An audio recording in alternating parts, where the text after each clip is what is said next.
Hi, this is Rekha, and I'm Gabby. Join us all summer long as we're on the hunt for local businesses and amazing hidden gems in our beautiful cities of Edmonton and Fort McMurray, which this totally isn't. Tune in, because this is RNG in the 780.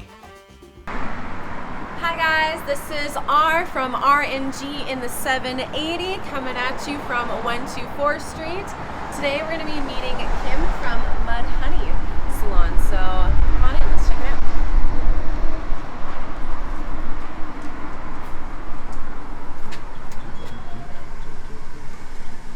Okay. Hi Kim. Hi. Nice to meet you properly. Nice to meet you too. How's everything going here? It's going. Good. Nice enough for the sun to show up. Right, definitely. Yeah. So can you tell us a little bit about you and your salon here? Sure. Welcome to the Mud Honey Collective. When I started 16 years ago, I started Mud Honey Salon, and it was a fully staffed hair salon. But I've noticed over the years the market has changed a little. And now we're seeing less of these iconic, large, fully staffed salons. And we're moving towards more of a trend where we have small businesses. Mm-hmm. And so with that in mind, about 5 years ago, I changed my business model to more or less accommodate other small businesses. Once I moved to this location here on 124th Street, I wanted to change our operating name to make it more relevant. And so I switched from Mud Honey Salon to now the Mud Honey Collective, because we are a collective of small businesses that are all working together. Oh, that's amazing. So what has been your experience so far with this change? How has it been for you? To be fair, COVID didn't really help in regards to running a business. I had always wanted to be able to mentor young stylists, and what I wanted to do is encourage the entrepreneurial part of this industry. I wanted to encourage all the young people to start their own businesses, to be their own bosses, so that they can fulfill what they believe is how a business should be run. So in that sense, just sharing with everyone my experiences as a business owner, my hardships, don't make the same mistakes that I made. I found that to be the most fulfilling. Oh, that's amazing. What led you to being an entrepreneur and especially in the hair industry? What has inspired you to come here? To be fair, I actually never wanted to be a business owner. What? Really? No, I was very happy working for somebody else. It was my husband who had inspired me to become a business owner. It was him that had encouraged me to do what I felt was right and to run a business the way how I wanted to run a business. And so here I am 16 years later owning a business and loving every bit of it. That's awesome. How did you, what was your first experience then, 16 years ago, starting all of this and getting into hair? Well, I've actually been a hairstylist for about 27 years.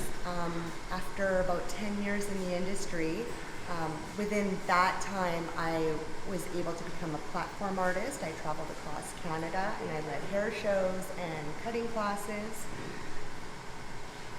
I don't know.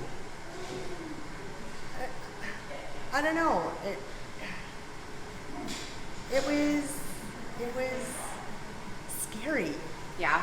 In all fairness, I had always operated under the blanket of a manufacturer or of a brand name, and so to go ahead and start my own label, it was interesting.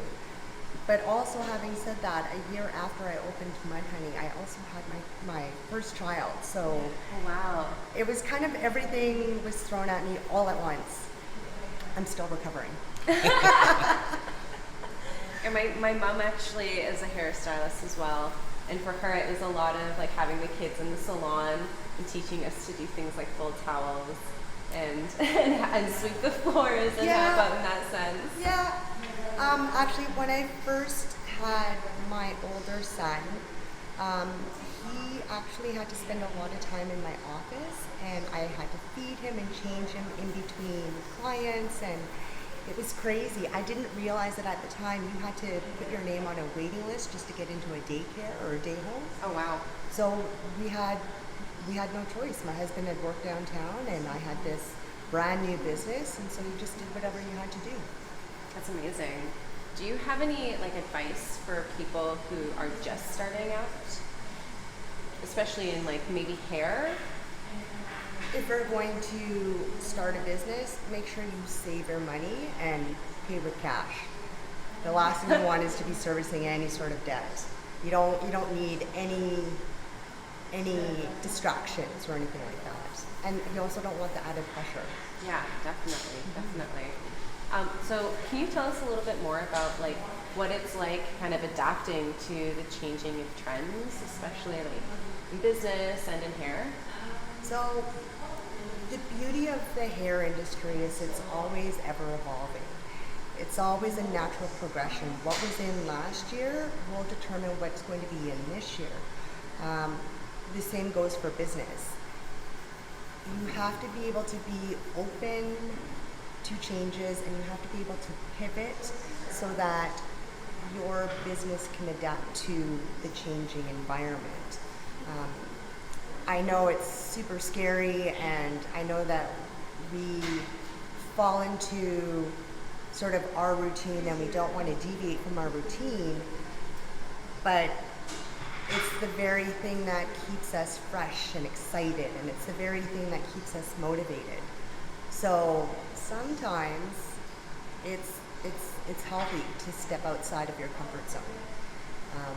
Once you sort of plant yourself in your comfort zone, that's when you can start to become complacent. And the last thing you want is to be complacent. I mean, everyone is looking for inspiration. Everyone is looking for happiness. Everybody is looking for something fresh. And so it starts with you. Wow, that's amazing. That's really that really hits home. I feel like that's so true for a lot of different things in life, especially like post-pandemic when we're all trying to find our footing and figure out what we want to do next, right? For you during the pandemic, what was that like adjusting to things? Like how did you work around that? So in March of 2020, we were invited to go to my cousin's wedding in Philadelphia. And at that time, there was only maybe whispers of something that was happening. But as opposed to canceling our plans, I wanted to take this once-in-a-lifetime trip and I wanted my family to experience New York and experience Philadelphia. I wanted to meet family that I'd never seen before. So we went. We didn't realize what was happening in the world, because when you're on vacation, you don't watch the news and you don't check in. So at the height of the pandemic in New York, that's when we were walking around and vacationing. By the time we got home, which is about the middle of March, when we were traveling from the airport to our home, the streets were empty and the highways were empty, and I was shocked. I'm like, did we walk into a zombie apocalypse? Yeah, right? And so, of course, the next day you turn on the news, and we were just taking it all in, trying to figure out, get our bearings. That's when we had realized that there was this pandemic that was happening, and it was sweeping the world. At that time, it was suggested that we perhaps maybe self-isolate for about 2 weeks. I had a very large amount of clientele booked for me to come home to accommodate. Oh, wow. But just wanting to be responsible, I decided, no, I think our family needs to stay home. So I rescheduled everybody. And so I was counting down the days to when I can go back to the salon and start earning money. 3 days before I could go back to the salon, that's when we entered our first lockdown. So it was heartbreaking. I mean, I just come back from a holiday. I couldn't work, and now everything was shut down. So it was absolutely devastating. At that time, we didn't know what was going on. My old landlord was nice enough to let me know that she wouldn't charge me a late fee when I paid for rent. And so I understand that we were all just trying to survive, but I found that it was something like this that brought out either the best or the worst in people. Yeah. And so with that in mind, I wanted to, just be kind to everybody and remind everybody that we all need kindness. But I mean, when you have to pay for rent and you can't accommodate clients and when you have bills to pay with no income coming in, I contemplated retiring. I was wondering, should I even continue? Do I want to continue battling? Is it even worth it? It wasn't until when the government had started with their subsidies that it alleviated a lot of the pressure. I mean, of course, it's not going to be the same as you working. It's not going to be the same income, but it was something, and it helped. And I think because of that help and because of that little bit of reprieve, I was able to continue. That's amazing. That's a really big struggle there. Like, what are you gonna do, right? Well, I think a lot of the issue too, though, is a lot of people didn't realize that small business owners still have to pay for everything, regardless if we're working or not. And so, because of that, I think we lost a lot of really beautiful businesses, and it's heartbreaking to know that there are some people who might have felt like they had failed when in fact it was beyond our control. Yeah, sometimes there's nothing you can do when circumstances are the way they are. All you can do is either like make that decision of do you save yourself the heartbreak and the struggle and do something else, or do you continue and fight through it? And I'm really glad that you ended up still like staying open despite all your struggles, especially. I mean, like that would be awful. I mean, I know one of my roommates was having a really hard time not being able to go into a salon because it's just such a nice like self-care kind of service. It's more than just looking good. It's that feeling really good about yourself. And I mean, like, I wonder how many at-home dye jobs that you've had to fix. That must have been exciting to learn that your clients may have gone to box dyes instead, perhaps. Honestly, you said it right. It was about self-care. So if you couldn't, I don't care if you went and bought box dye. I mean, you have to do what you need to do to take care of yourself. Exactly. And without self-care, how are you going to be happy? How are you going to want to be a kind person? Like, in all honesty, when it comes to it, it's whatever makes you feel good. Yes, definitely. What is like what is one thing that your clients come here for the most, would you say? Do you want the honest answer? Give us the tea. Well, I've had the privilege and I've had the pleasure of accommodating the same clientele for about 20 years now. Wow. So I think it's when you have a relationship for that long, you move beyond the hairstylist client and you almost move beyond friendship. They have become my family. I've had the pleasure of meeting my clients' children when they're 6 or 7 years old. Oh my gosh. And I've been there for every milestone. So graduation of high school, convocation of university, wedding, now first child, second child. Wow. So, like, yes, it's a benefit. They do come and get their hair done, but it's just nice to be able to go someplace and be able to sit down with your people, with your person, and be honest and, let it all out if you're having a bad day or wanting to come in and celebrate because you've accomplished something. I think it's more actually about that. It's more about the relationship. Oh, that's beautiful. I love that. Yeah, like it's got to be something really special to be able to come back and you trust someone with literally a part of you that is your expression and what you want to portray to the world. Do you do a lot of like really creative things with their hairs now that they've you've built that trust, you've built that bond, or is it usually like what they want and that's how it's... To be fair, I've been able to get to know everybody in terms of what is within their comfort zone and what they're uncomfortable with. And so, yes, it is my job to make sure that everybody is trying something different. But again, I kind of know where my limits are. Yeah. So when it comes to creativity, I've done a lot of photographic competitions. And when it comes to friends' hair and that sort of thing, and that's where I let out my creativity. But when it comes to my people, yes, I know what will look good, and yes, I know what will make them happy, but it's also personalized. It really depends from person to person. Oh, that's awesome. I wonder, like, what is it like kind of meeting a new client? Do you take new clients at all? I do take new clients when I can fit them in my schedule. But as I said before, because I've accommodated the same clientele for about 25 years, it's nice to get some new blood.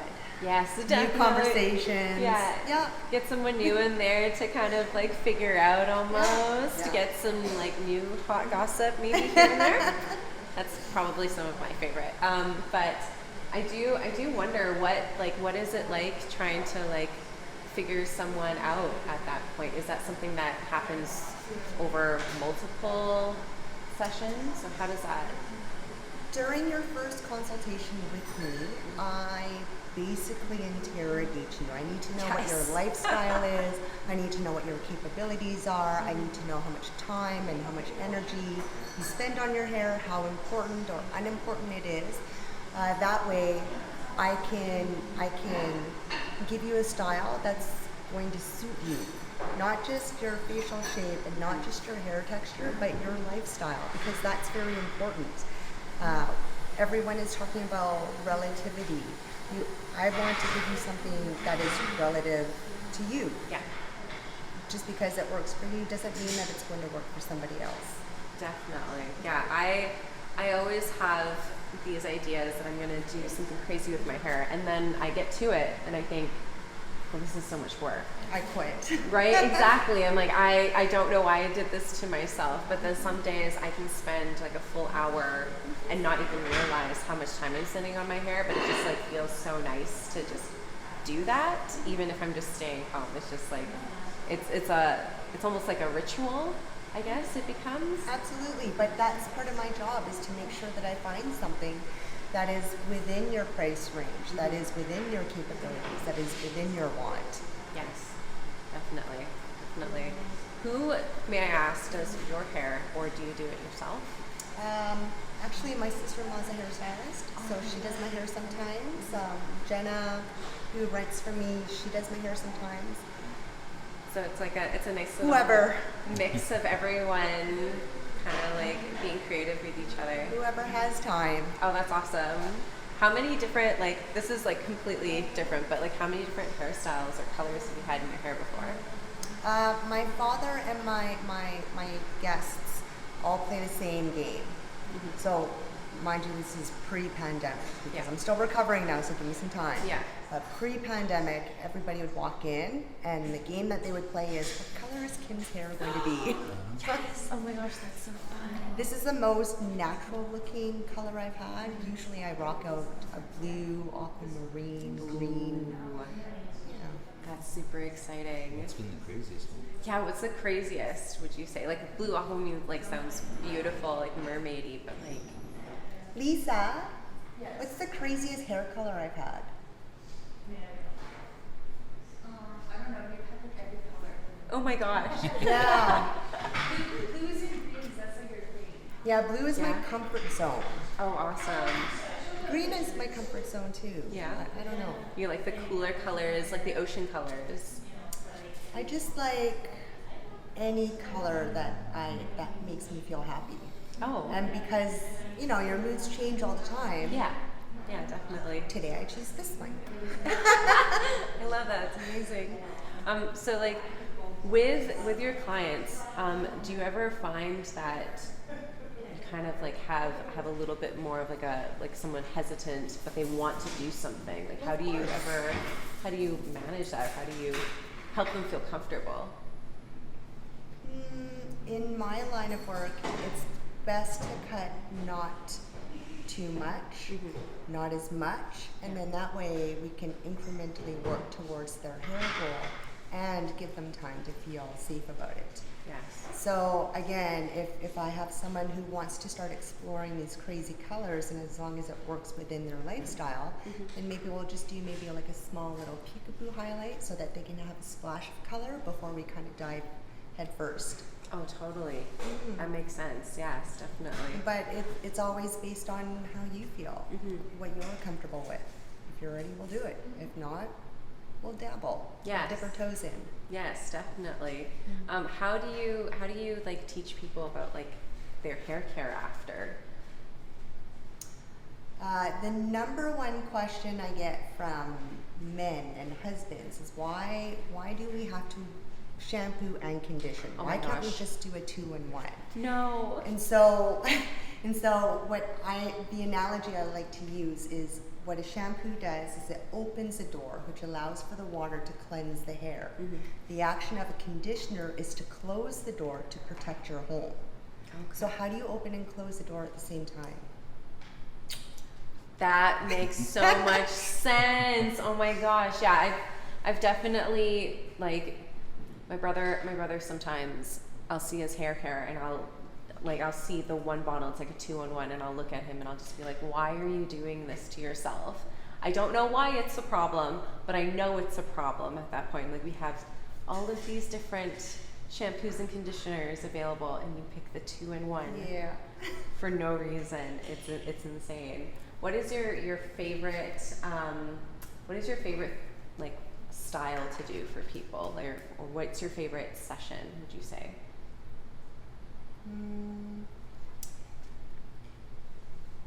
What I find most gratifying is being able to find a cut that not only complements the facial shape, but also works in line with their hair texture, but is also a style that is achievable for them on a day-to-day basis.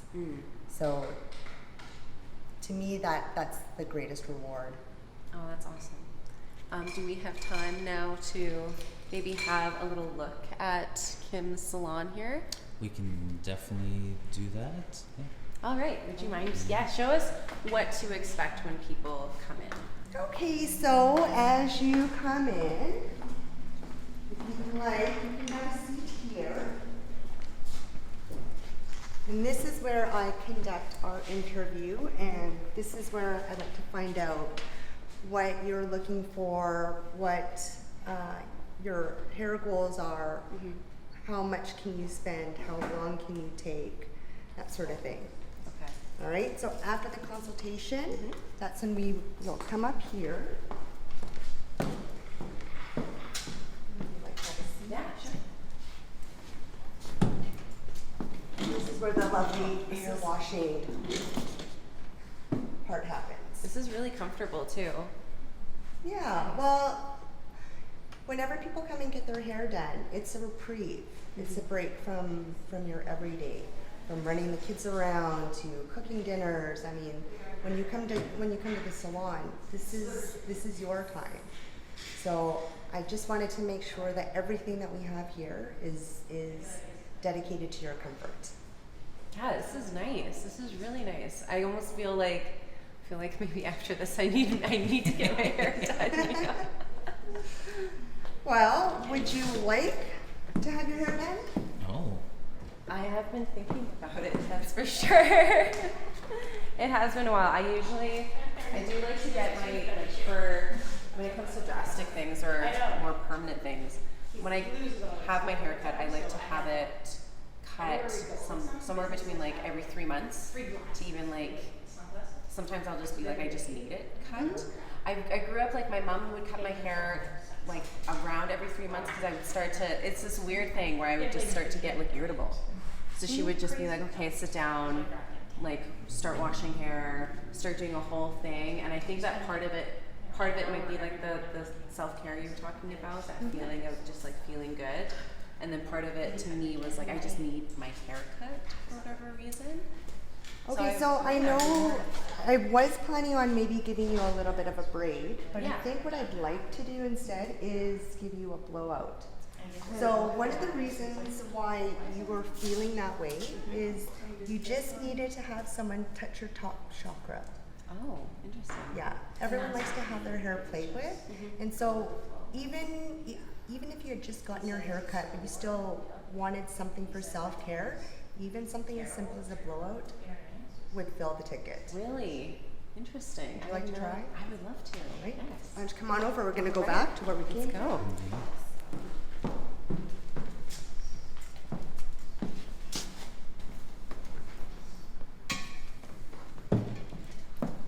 This will be the weirdest anyone's done there with a camera on.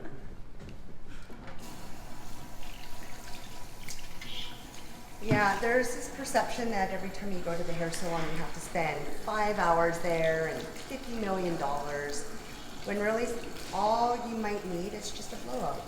And so I do did have notice clients that. come in for just a blowout. Really? I have, yeah. Anytime someone talks about going to the hair, they're taking about 3 to 4 hours there, and they're doing something drastic. So I have always wondered, like, Is this too warm for you? oh no, that's perfect, thanks. I always wonder, like, do people just come in and just get like a hairstyle done? Absolutely. Yeah. And the power of a good blowout is if you feel like your hair looks great, you're going to feel great. That's awesome.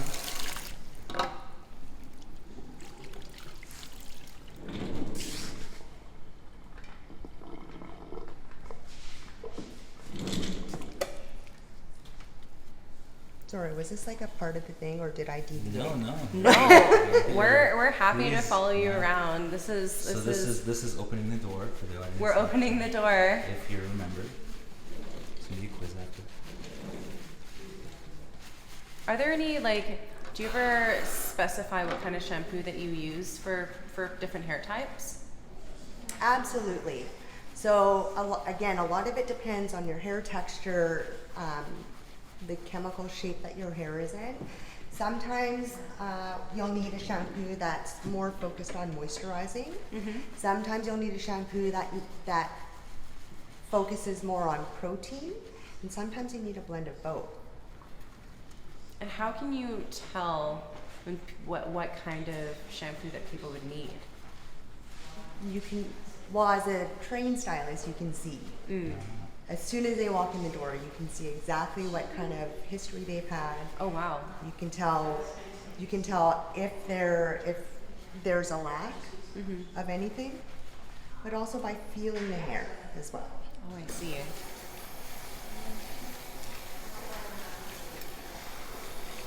Do you color your hair at all? I used to, actually. For probably a few years. I think I started when I was 16 or 17, and we would put a lot of reds in my hair. So magma was the specific red colors that we would use, and we would kind of explore that line a bit because I really wanted to see it. And I was that kid that was like, it's not bright enough, it's not dark enough, I can't see it. So we'd always try to intensify it without trying to lighten my hair. That was something we kind of avoided, but yeah, red was definitely like our go-to color a lot. Good. Is it still in there? Can you tell?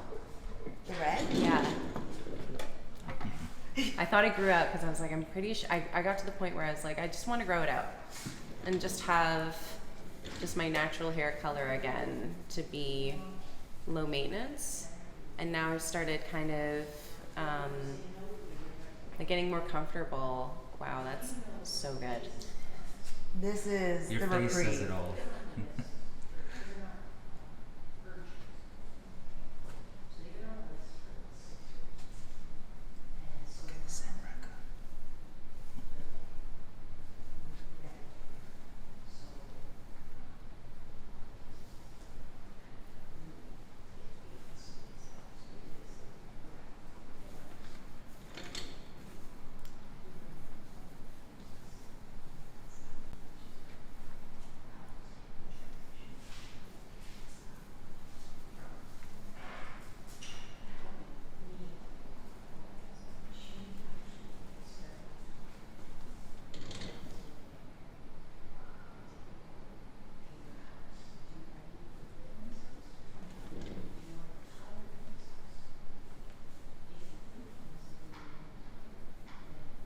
I think she's relaxing. Yeah. I think so. I was gonna say, I don't think I've ever seen Rekha this quiet ever. So.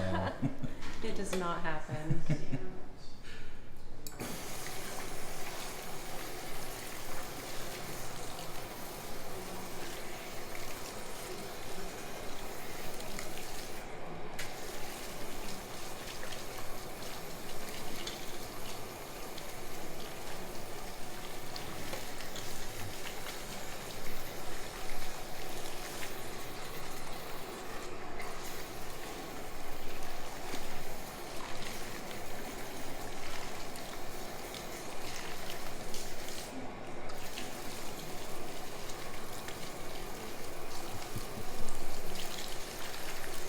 Ladies and gentlemen, if you're just tuning in, we've lost our host. To You've another lost me row. now. Excuse me while I go find myself. That's right.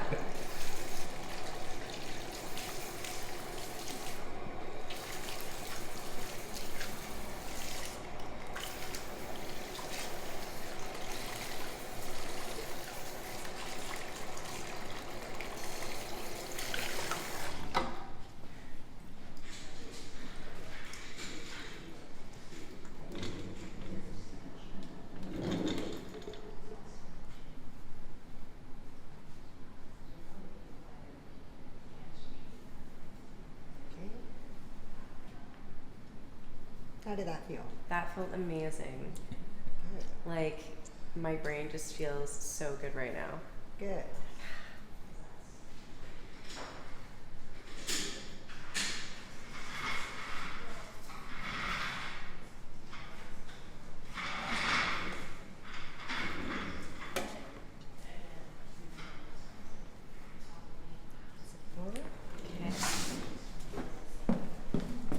All right, you can come on over. Now there's some cameras with that. Oh my gosh, I feel like I'm halfway to feeling like a new person.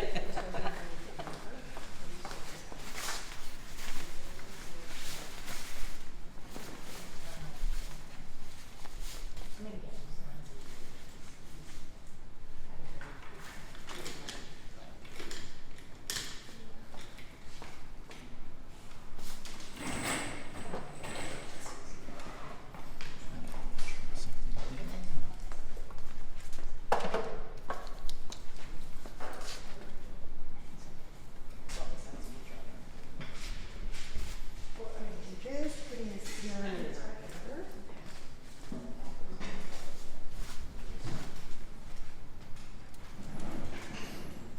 What is the importance of putting in a serum before or while it's wet? So, again, another aspect when it comes to the physicality of hair. When your hair is wet, your cuticles are still a little open. Even though we use conditioner to close it, it's still a little exposed. By putting in the product, it gives it a better chance to be able to penetrate the cuticle before I create any sort of surface tension when I dry it.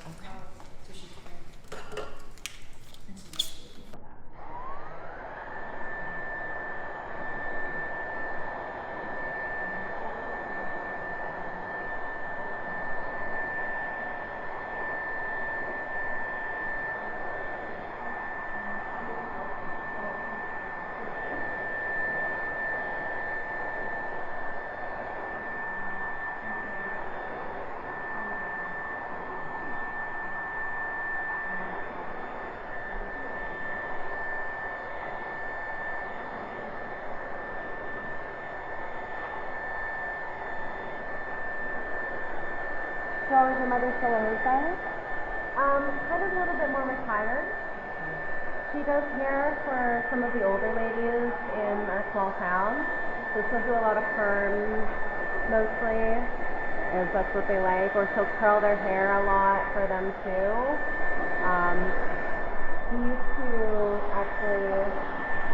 do hair. I think there's a retirement home, the Jubilee or something like that. I can't remember. But a lot of curling of hair for sure. Yeah, I can imagine. So one of the beauties of having a hair salon here on 124th, I love this neighborhood. There's so many hidden gems. If you have like maybe half a day or a day, you can come walking up and down 124th Street. There's lots of shops where you can shop for clothing, there's little cafes. It's one of the reasons why at the beginning I thought to myself, if I was ever crazy enough to have my own business, it has to be here on 124th Street. It's very eclectic. Oh yes. Even just walking down today, I noticed that she's driving past some really nice little boutiques. The chocolate shop is across the street. It looks like a patisserie. It's a very interesting area. I hope you spend more time here on 124th Street. Yeah, I would love to.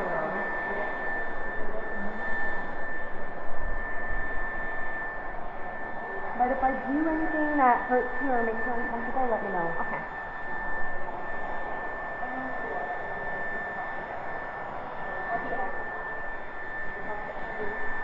What else do you want to know about me? I guess you seem like such a very interesting person. Like there's like a mystery about you. I don't know what it is. So I guess like what was it like growing up for you? Like what has made you the person that you are? Again, do you want the honest truth? Spill the tea. Here's love. Okay. I think because I grew up with an Essex family, there's always rules and protocols that you have to follow. Yeah. Do you understand what I mean? Yeah. And so because of that, I felt very inhibited. I wasn't allowed to do or say whatever it is that I wanted. Yeah. And I think because of that, now that I'm older and I'm allowed to, I'm pretty honest. Yeah. Unfortunately. I mean, sometimes it's good, sometimes it's not good. But I think because of that, and because I'm not putting any negative energy into sort of putting on airs, it's just easy. Yeah. Yeah. That's something that I've had to teach my children too. Yeah. I feel that it's difficult for people to have an honest experience, and it's difficult for people to be honest, which is why I created this space, Mud Honey. Right? This is where we can be ourselves, nobody will judge you, it'll be fine. If anything, we're all here to support, we've all been through it all together. Where does the name Mud Honey come from? I did not want to have a name that was gender specific. Okay. And so I was having difficulty coming up with a name that didn't sound too girly or it didn't sound too boyish. So my husband actually came up with Mud Honey Salon. Oh really? And it's a combination. We use hair mud to style hair and honey wax to wax. Oh really? Hence Mud Honey. Oh wow. Do you get a lot of mixture of genders for clients? Or is it mainly a female clientele? It's mainly a female clientele. I do cater to some men, but not a lot. Like I'm not a barber. I never wanted to be a barber, so that was never really my focus.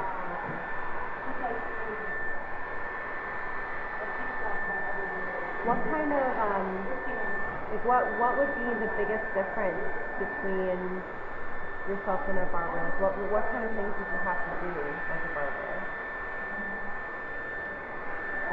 Barbers, they focus mainly on fade. Okay. Yeah. Whereas I focus mainly on layers.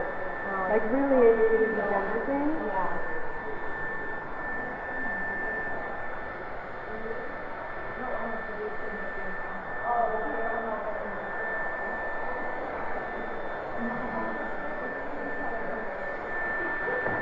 Did any of your kids ever feel like they wanted to follow in your footsteps with you?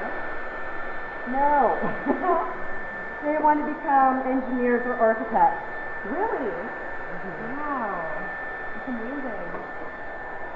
Mind you though, they have cleaned my salon before. They do wash my soil. But that's only for candy money. Oh, I see. Yeah.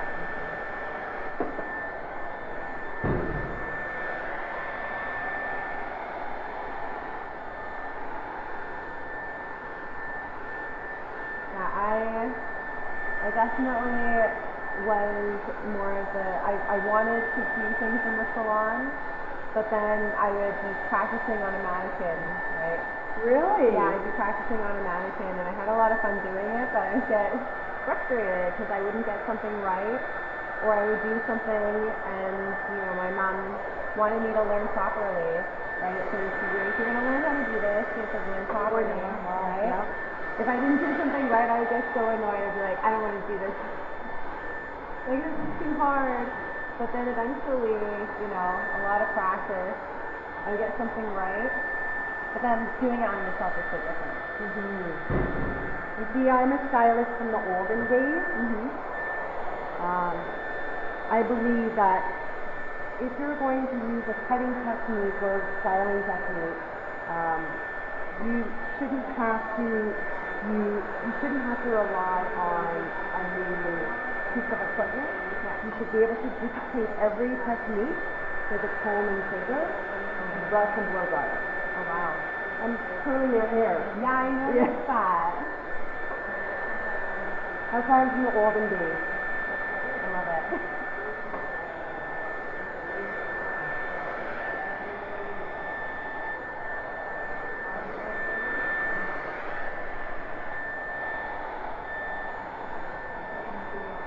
What has been your most challenging,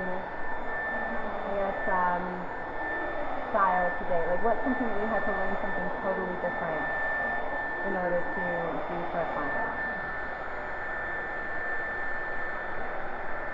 Honestly, everything is difficult, right? But it's difficult because because I want to be a master of it. So even though it may look like it's a simple style, because of the craftsmanship behind that style is something that I want to master, everything is difficult. I'm a little bit of a perfectionist. I imagine your clients are very thankful for that, though, because they know that you're gonna do it the best of your ability no matter what. And I have a bad habit of not letting them leave unless it's perfect. So you better have a full day just to make sure, right? No, I'm still pretty time conscious. Oh, okay.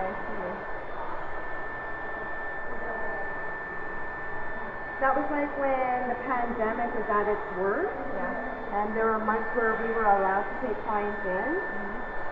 For the longest time, the only place where my clients felt safe going to was here at the salon. That's good.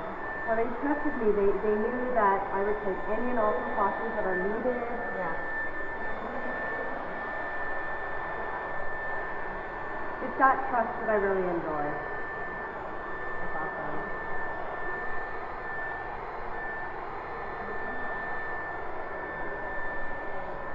I can almost it's weird that I can feel it in your hand. Feel what? Like that, energy, really good energy. Really? It's hard not to reciprocate. And just to you feel like such an open person. You still have that mystery about you, but you're so your energy is very open. Are you suggesting that I'm cool? Maybe just a little bit. Can you tell my kids that? I'll try. They insist that I'm not. What? Yeah, right. My goodness. We'll make them watch this episode to see how cool your mom is. Yeah, I know, I'm reminded on a daily basis. Mom, you're not cool. Oh no.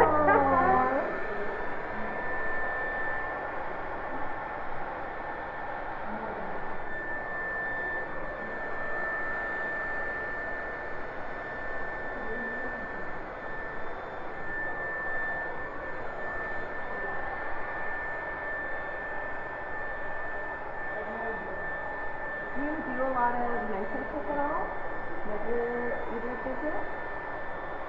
For other small businesses. For other small businesses? Like I said, I'd rather they don't make the same mistakes I did. Yeah, definitely. And when you're running a business, it's very easy to make a lot of mistakes. The key is to learn from it and never make that same mistake twice.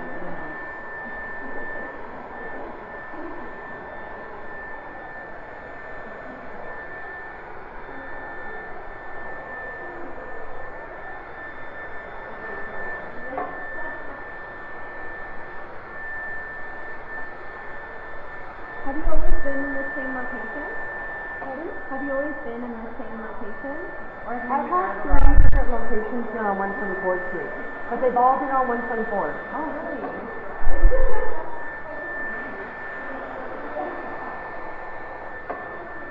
The street must be really special. Pardon? It must be really special in this area. Like I said, 124th Street has a very eclectic energy. They're very accepting, and I wouldn't consider anywhere else to call my home.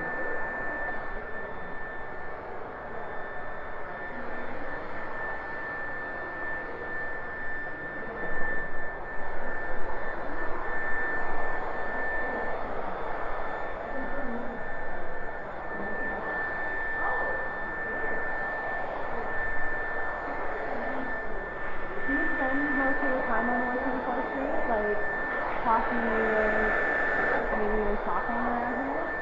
I spend all the money I make here on 124th Street. Oh my god, I love that. I did notice some really beautiful little shops in the area. For sure.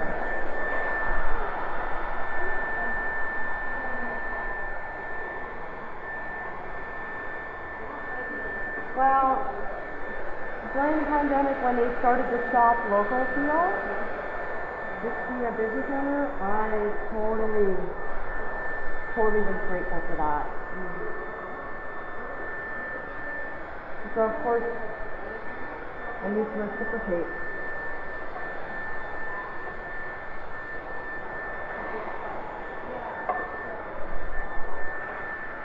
I did notice a lot of local shops immediately, they banded together to support the community. A lot of people were checking in on each other a lot as well. Even when you went into business, they wanted to know you personally, and it was just like such a beautiful experience to walk in somewhere and someone wants to know your name, where you're from, what you did that day, and how you found their place. It's just like so nice to make that real connection with business owners. Because a lot of the times it's them running their own shop, like they're in there, they're not somewhere else, running from remote. So I find also one of the difficulties of being a business owner is being able to keep up with the times. Really? Like social media plays such an important factor. Oh, big time. But I'm super embarrassed to say my social media is terrible. No, I was looking at it. It's very personable. You know what it is? I always forget to take pictures of my work. Oh, yeah. I just, like, once my clients see their hair, we have that gratifying moment, Yeah. and then I want them to go and enjoy it. It's only until 5 minutes after they leave, I'm like, oh, I forgot the picture. Oh, yeah. Yeah. It's not as good as when they take a selfie, because then you can't really get that lighting in the salon or really get that back of the head. Mm-hmm.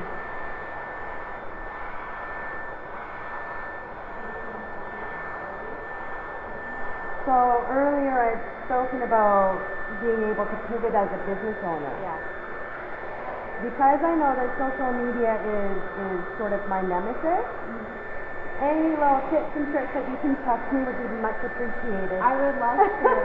I've been learning a little bit more about social media myself, and I find that it's a lot about people getting to know who you are, and even just taking little videos here and there. People really like to watch. I love watching videos. I love to see before and after videos. I like to see how people do things. It's really interesting to watch someone in their element and then just really like go at it, you know, and then just see that instant before and after. It's so cool to see, especially on people's faces. Like I've noticed that with a lot of like hair posts, hair focus posts, to see how people start off in the beginning and then see them at the end. It's like night and day. It's amazing.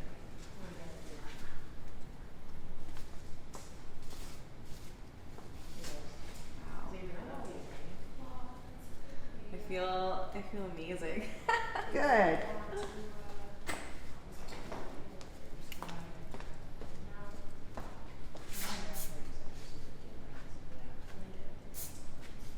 So again, it didn't take very long, this blowout. Sometimes for a little picking up, that's all you need. Yeah, and it the motion seems very doable, very learnable. Wow. Yeah. It's amazing. I feel like a different person right now. Oh my god. I was actually like for a while there wondering, do I just cut it all off and completely relearn something? But right now I'm like, I'm gonna keep the hair. I want to keep it and just like keep going with the natural color, but like just learn how to style it, or might have to just come here so I don't have to do it myself. But do you see how, do you feel how good you feel? Literally like all around here, I feel like a lot of pressure has been alleviated from my scalp even. I just feel like I can breathe better. It's just like this very, it's almost like weird to feel so comfortable and so like relieved. It's so weird, but I like it. So to me, that's my real job.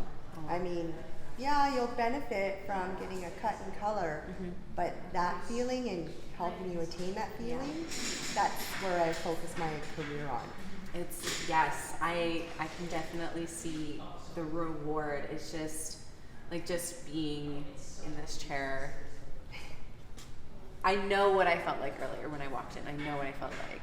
And now I feel like 180 on another planet. So then, why did you look at Rekha and go blow up? Like, I could see that she needed a break. I Okay. could see that, well, like I said, sometimes it's the little things, right? I feel like I'm a really good read on people. You are. And so I know that I was planning on doing like this cute little ponytail braid on you, but I just felt like you needed a blowout first and foremost. Yeah. And you would most benefit from that.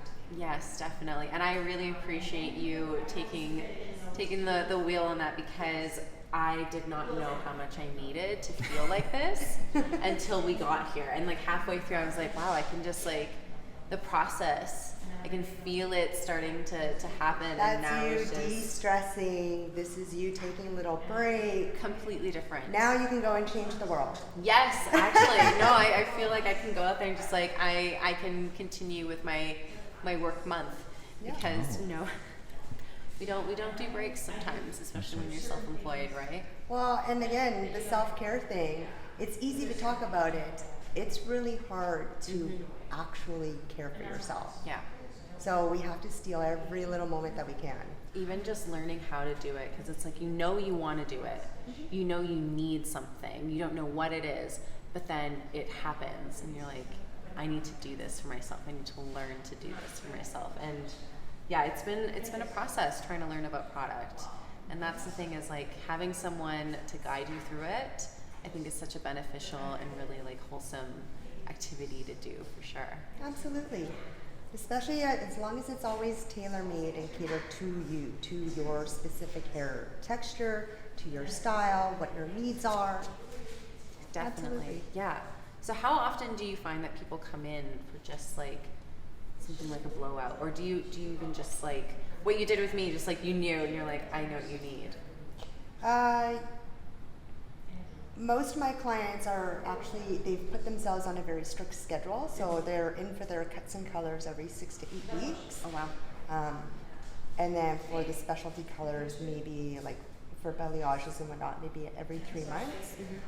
But I do have clients that pop in about once every 2 weeks to get their hair blown out. Oh wow. And usually if you get a blowout, it'll last a good 3-4 days. Yeah, that's what I was thinking. So it reduces your maintenance that you have to do, the work that you have to do at home. Definitely. Yeah. It's worth it to come in and have someone really like take care of you, and then for the next 2 days you can just focus on what you gotta do. Yeah, that's right. We're definitely gonna catch some stills of Rekha getting her head massaged because man, oh man, she was. My face probably went okay blank. I think she forgot she was in an interview actually. I did.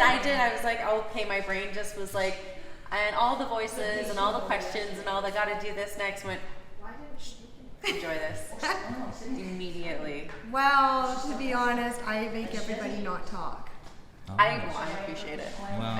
I don't feel as bad that I just stopped. No. You have to enjoy the scalp massage. Yes, definitely, and I definitely notice that. And sometimes just to take care of your whole body, you just need a really good scalp massage. It's almost like it Yes. starts from your brain, right? Starts at the top and works its way down.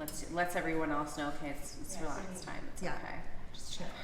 Well, thank you so much, Kim. This is lovely. I feel amazing. I feel beautiful. I feel ready to go. This has been such a lovely experience, and it's been great to learn from you a little bit what it's like to be like an entrepreneur on 124th Street. And would you like to let people know like how to find you, how to contact you, maybe if you have a website at all too, social medias? Absolutely. So if you would like to find your beautiful at Mud Honey Collective, you can call me at 780-937-7610. You can call or text. You can also look us up at mudhoney.ca. We're located here on 124th Street at 10335 124th Street. What else is there? Did I get everything? I think I got everything. Yeah, I think so. And are you pretty booked up, or should they call immediately? I have a workable schedule. I will try to make sure I will see you when you need to come in. Awesome. Perfect. All Well, right. thank you guys so much for watching us. Thank you for coming to meet Kim on our live stream. Can you show us the hair and maybe? Yes, I can show you my hair. How does it Little feel? hair clip. I feel amazing. Like my hair feels so light and airy, and just like it feels honestly like I try to do my own hair. I try to blow dry it myself, but it never feels as like light as it does right now. It just feels amazing, truly amazing. Yeah, you see this? It's weird. I want to say it like life came back to it. It's back. It's back again. I can delete all my Pinterest posts and inspirations and just like be happy with my hair the way it is now. Life is great. But Maybe. thank you guys for tuning in. This is R from RNG in the 780, and I'll see you guys next time.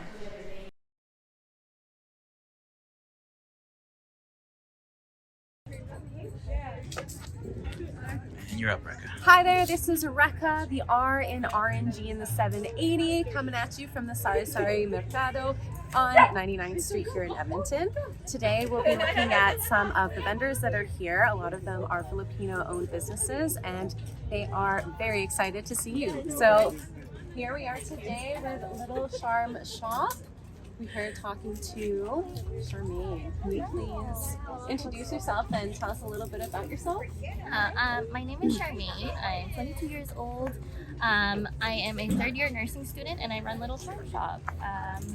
And so what Little Charm Shop is, it's just like crochet has always been a hobby of mine. And during the 2020 pandemic, like the start of the pandemic, I was in school, I had no job, and I was like, I picked up crochet again, and I was like, okay, I might as well like do something with this. And I started selling on my Instagram page, and then I made it official at the end of 2020 and started Little Charm Shop, and it just kind of skyrocketed there, and I started a few markets, and here we are. We're here at the Sari Sari Mercado. Awesome.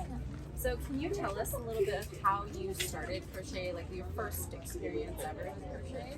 So I was my aunt, we always went over to their house, and they kind of had like crochet, like doilies and stuff everywhere. And then I went to school. I was in elementary, around grade 4, and one of my friends, she crocheted a little like rhinestone circle, and I was like, oh my god, like I've seen that like around my aunt's house. And then so I YouTubed it, and I learned how to crochet myself, and my aunt gave me my first crochet book and some yarn, and I YouTubed it, and I basically like had that kind of step my foot in the door kind of thing with through my aunt, but essentially I taught myself through YouTube tutorials, and ever since then, so I want to say around 8 years old, I started to learn how to crochet, and then I stopped for a bit, and then the pandemic came, and that's when I picked it up again. So I've been crocheting for pretty much half my life. Wow, that's amazing. What has been your favorite thing about crochet, especially during the pandemic? I find that it's just very therapeutic, and I love that it's so versatile. Like you can make so many different things with it. I've tried to knit, and knitting is just not my thing. But that's because I find crochet, there's so many different things you can do. You can make like decor with crochet, you can make clothing, a lot of different stuff, whereas knitting, there isn't so much versatility in it. And I also like that, I don't know, it's very therapeutic, it calms me down, and it's like, I just love what I can do with crochet. That's awesome. What were some of your first pieces when you were learning crochet? Ooh, from what I can remember, I tried to do like little stuffed animals, and let's just say like they weren't like the best. I was around like 8 or 9, right? And that was like my interest, and they weren't the best, but they were my first. And then I tried to do little placemats and doilies, and then those were kind of my first few pieces. I tried different patterns of stuffies and doilies, and it was just kind of like it started from there, and I started doing different things. Awesome. What's your favorite? What's your favorite to crochet? I like to crochet, even though it's very time consuming. I really like to crochet the stuffed animals, like the little plushies that I have, just because everybody like I make sure that they're like squishy enough that like you know what I mean. They're and it's almost like a stress ball to take away your stress. It's not only cute and fun, but it's just fun to hold, and it's fun to just have with you. And so I think it's worth it to put the time and effort into it. Yes, definitely. What's the most complicated piece to crochet? Definitely this market bag for sure. One of Really? my most difficult and most time-consuming projects by far, because you have to make each individual piece with the center of the flower, and there's the flower itself, and then the border of the flower, and then making so many of those, and then connecting it all together. I think this project took me like almost a month. Are you serious? Wow. It was rough, but Yeah. like it's really pretty, and that's why I have so much respect for people who crochet, and because it is so time consuming. There's so much effort that goes into it, and I feel like only crocheters do understand the true value that crochet products do have, because they're some can be so complicated. So I see that you have a variety of different pieces here. Can you tell us a little bit about everything you have here at the market today? So yeah, of course I can. These are just little bralettes that I did up during last summer. These ones, I kind of saw them trending for a bit on Instagram, just because it's the summer, and it's handmade, and it's just really nice to show off different unique pieces that aren't from fast fashion, mass-produced companies, you know? And so I like that you can play around with the patterns, you can play around with the designs of it as well, and you can cater it to how you want it to look like. And then over here we have just some fuzzy furs. Just some. So cute. Yeah. So these, I initially wanted to use this material to make my bucket hats, but this material was so just dense that it wouldn't be ideal for a bucket hat. And so I played around with it, and a purse came about, and I really liked it. It's just like fun and cute, and it's not too overwhelming of a tote bag. And then we have our market bag here, as I explained, just a fun project that I saw on Instagram. Wanted to give a go at it. Very complicated, very time consuming, but like I'm glad that I did it. We have some like headbands here. I try to make these for the winter or even the summer. You can use them to like push your hair back when you wash your face. There's so many different things you could use them for. But in the winter, they're great for ear warmers if you have your hair up and you can't necessarily use like a beanie to on top of your top bun. These are a great way to warm your hair and your ears as well during the winter, and also still have your hair up. And then I have my little bubble tea plushies I here. noticed them. They're so cute. Yeah, so my first one I made was actually like a much bigger bubble tea plushie. It was just, I had some extra material. I wanted to see what I could do with it. And I made a really big one. But because it took so much time, I was thinking like, is there a way I could make it into a smaller, more affordable piece? And so these guys came about, and I just love how they look. Like they just, I don't know, the kids love them, I love them, everybody likes them. And same thing with the heart plushie. It's something that came about from using extra material. And then I have my scrunchies here. I learned how to sew in like junior high school. And so I had some extra fabric left from, I think like one of my projects, or I think I was making actually reusable masks during the start of the pandemic. And then with the extra material, I just used some scrunchies and thought that they would be nice for the summer. Especially people's want hair, it's like really hot and it's well, okay? And then I have my crochet roses here, which I really like. These are one of my favorite pieces here. I have the big rose and the small roses. These came about, I also saw them on Instagram and thought I have to give a go at it. I made a few for Valentine's Day, and thought that if at farmers markets and other markets that they sell like bunches of flowers, I could sell these too. So I made a few more. Yeah, and then lastly I have my bucket hats here. I thought that these are like really great for all season. They have a brim to cover the sun from your eyes, and then these are also quite warm in the winter. And I just love how they look. Bucket hats are like that in kind of thing, so just kind of wanted to hop on there. Yeah, I've been seeing a lot of people rocking the bucket hat, and I have to say I'm really jealous. I've been trying to search for the bucket hat that I'm going to wear kind of thing, but I love these colors, they're beautiful. How do you pick your design specifically? Like, was this a part up, or what do you wear? So these are things that I create. Sometimes I use a pattern that I find online, and then I'll make a few tweaks here and there just to make it a little bit more me. But these bucket hats, the bubble tea plushies, the purses, and the bralettes, these are mostly my creations. So with my knowledge and my skill of learning how to crochet, I just kind of put it together, and through trial and error it came up with this perfect pattern and came about these bucket hats.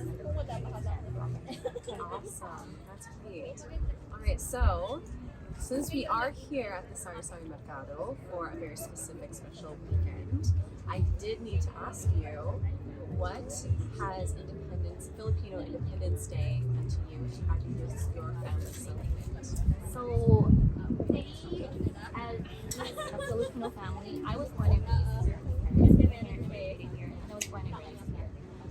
And then I went to school, and there wasn't very many Filipinos that I went to school with. And in junior high and high school, I met more and more Filipinos. And so having this market to actually celebrate and have more of the community come together is something that I really like, because I didn't have that as a kid. I didn't meet very many Filipinos growing up. And so now into my young adulthood, I feel that having this type of community where a bunch of Filipinos can come together to celebrate Filipino Independence Day really means a lot. And so I feel like this is a new tradition that I think we can introduce into our family, to be part of this market, to be part of this initiative. And I'm really like, my inner child is almost like jumping with joy, because this is something that I wouldn't have imagined as a kid to happen. And so I'm really glad that this is happening. That's awesome. Have you tried any of the food that's here today? I have not. So yesterday they were here, and I have tried their ice cream and some of the pastries from Make Cucina before, and I've had Philly sticks because they have their own location at McEwen, and that's where I go to school. So I have tried a few of their dishes. I've tried a few of the ice cream, and I've had a few baked goods from the Make Cucina. But I'm excited to try what they have today. I definitely will be taking some time towards the end of the market to grab some food because I know I can't miss out on it today. So Definitely. What was your favorite yesterday? what do you mean? Like, what was your favorite food? Oh, I think yesterday the halo halo was really Of good course. because it was so hot yesterday. Like I just for the weather, and the weather was supposed to be thunderstorming the whole day, and it turned out to be really hot. And there was no sign of rain. It rained towards the end of the market, but because it was so hot, the halo halo was a really good refresher. Awesome. Well, thank you so much for joining us on our live stream today. We are. Can you tell people where they can find you if they're looking for you outside of the market? Yeah, so outside of the market, I am on Instagram and Facebook. That is where I do most of my sales. That's where I guess, post most of my products and the stock that I have, and just any like sales that I have going on for sure. And so Little Charm Shop on Facebook and Instagram. Awesome. And if you guys drop by the market today, she is having a giveaway as well where you can win a plushie. So definitely stop by the market today. I think the market's open till what time again? 5. Till 5 today. So you have lots of time to get yourselves down here. All right. Thank you so much. Thank you so much. Hi there, we're back again, and now we're talking to Shania and her crystal shop. Welcome. Can you please tell us a little bit about yourself? Yeah, so my name is Shania. I'm the owner of Halia Crystals right here. I am a Edmonton-based crystal boutique offering a stunning section of beautiful crystals that are awaiting their home. And yeah, I try to source all of my crystals sustainably. I know the mining industry can be pretty exploitive, so I try to get like as close to the source of the crystals as I can and form like great relationships with local lapidaries and miners from all around the world so that I can offer these beautiful selection of crystals to the Edmonton community. Yes, they're beautiful. Thank you. Can you tell us how you got your start with crystals? Well, my crystal journey started like pretty young age. I'd like collect stones that I'd stumble upon in nature, like on my walks as a kid, and I didn't know it at the time, but it like turned into a love for crystals as I started my spirituality journey. I started learning and reading more about like metaphysical benefits of crystals, and like I just like enjoyed the energy that they provided to me personally. And yeah, so since then, it was kind of like a pandemic project, like many of the small businesses here. Definitely. I started like an ever-growing collection of my own, and I thought like, why not start my own little business? So it's pretty small right now, but I'm hoping to keep growing as I expand more and more and do more markets, and hopefully open up a shop one day. Oh, that's amazing. Yeah. So, can you tell us a little bit about your favorite crystals here? Yeah, of course. That's like a really loaded question because I don't know. I can talk about like what I started with. So the first one I started learning about was this rose quartz right here. That's beautiful. It's so gorgeous. This is like a palm stone. You can hold it into your hand and like feel the energy like transfer to your body. And then it's great for opening up your heart chakra. So if you're needing a little bit of like self-love or opening up your heart to receiving love, this is a great one to work with.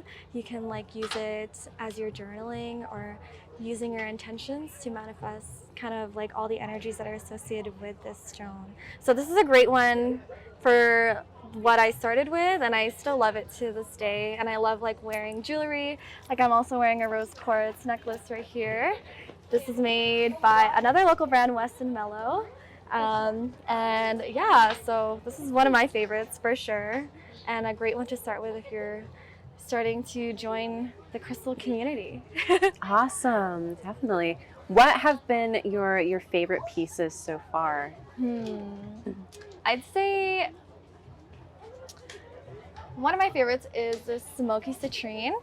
Citrine is like really good for opening up your life to positivity and joy. So if you're feeling a little bit down and needing some little uplifting energy, I love a little citrine. It like helps me with my life when I'm like feeling stressed out and need some guidance. And I make these little necklaces here. This is a citrine necklace, so you can always like wear it on you at all times so that you can, you know, feel the energies all around. And how do you make those necklaces? So I source these little pendants from these talented lapidaries in Brazil, and I just put them together. They do all the wiring work here, and then I place it together with a sterling silver chain. And yeah, so I work with a lot of talented lapidaries from all around the world who create these like beautiful carvings. What's a good example? Like this goddess right here. Beautiful. This obsidian goddess was carved by talented lapidaries from Indonesia who just kind of want to support their family. I want to support their family and share it with my community here. They're so hardworking, so I'm just here to support small businesses as well from all around the world. Awesome. So are there any pieces that you would say are like the closest to your heart, the ones that you cannot be without?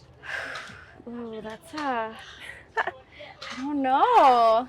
There's definitely, like, I always keep my amethyst around. I have so much amethyst all around my house. It's really great for like alleviating stress. And if you're dealing with some insomnia, I leave some under my bed, and then it helps me with like really great dreams. I get like the most insane dreams when I have an amethyst under my pillow. So yeah, I love a good amethyst. Awesome. Is there anyone in your life that inspired you or continues to inspire you, especially in your business? Totally. Let me think. I am super close to my mom, and she actually inspired the name Halia. Oh, really? So Halia is a Philippine goddess in the Philippine mythology, which means goddess of the moonlight. Oh, wow. And my mom, like, ever since I was a kid, she's always inspired by the moon. Every time there's a full moon, she's always like getting her camera out, like taking a picture. She's like, I love the moon. So like she's definitely my inspiration, and she helped me. She doesn't know that like this Halia Crystals is like named after her. So if she watches this, you know, she'll know when she watches this then. Yeah. Oh my gosh. Thank you for sharing that with us. We're the first people to find out. Yeah, so exactly. I don't think I've shared that with anybody. Beautiful. Well, can you tell us a little bit about your Filipino heritage and what the importance of Filipino Independence Day is to you? Oh yeah, of course. So I'm from Cagayan de Oro in the Philippines, and my parents are fully from there, so I'm fully Filipino. And being a part of this Sari market has been like such a great opportunity for me to connect with my roots. Being kind of born and raised in Canada, I kind of lost touch of all of that when being kind of like assimilated in Canada and losing my language. So being a part of this collective and like connecting with so many talented Filipinos here, like, is such a great opportunity for me to connect back to my roots. That's awesome. Yeah. That's beautiful. Is there anything that you're looking forward to at the market here as well? Just shopping and like meeting so many great, like, talented. I know like there's so many people here who hand make their stuff, and like I'm just really excited to shop because I know everyone here has been so hardworking, and they just want to share their products with the world too. So I'm excited to shop. So come down here right now. Yes, definitely. Till 5. Is there any food that you have tried at the market so far? Ooh, social is always good.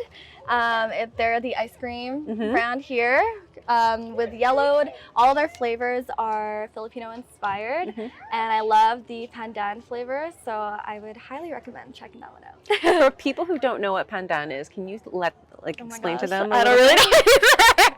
I'm so bad. I'm a little bit, that's why I'm relying on you guys. Good question. It's just good. You describe it I for think us a it's- little bit? I think it's like coconut. Coconut? I'm not sure. You know what, that sounds about right. It's just sweet. If it's not good. ube, like purple yam, then it's probably coconut. Yeah. Nice. Don't take my word for that. Yeah.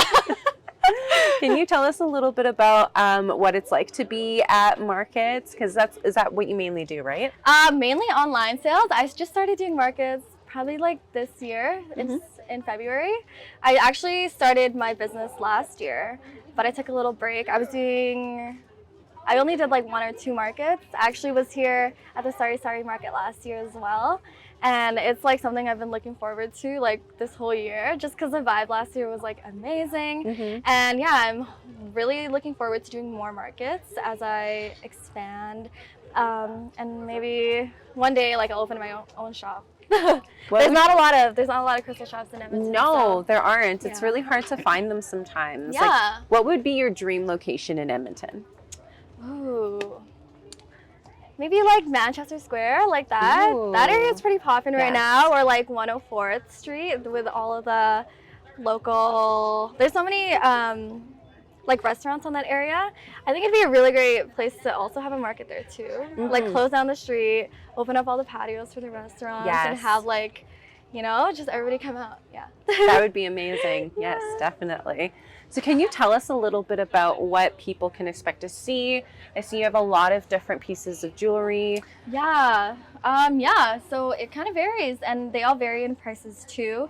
So I have these sterling silver necklaces right here, this tourmaline rose quartz and smoky quartz. I also have these beautiful bangles made in Brazil, and they're all adjustable, and they all have like beautiful stones. And I have the most gorgeous rings from, I'm pretty sure these are from Indonesia, and they're all adjustable too.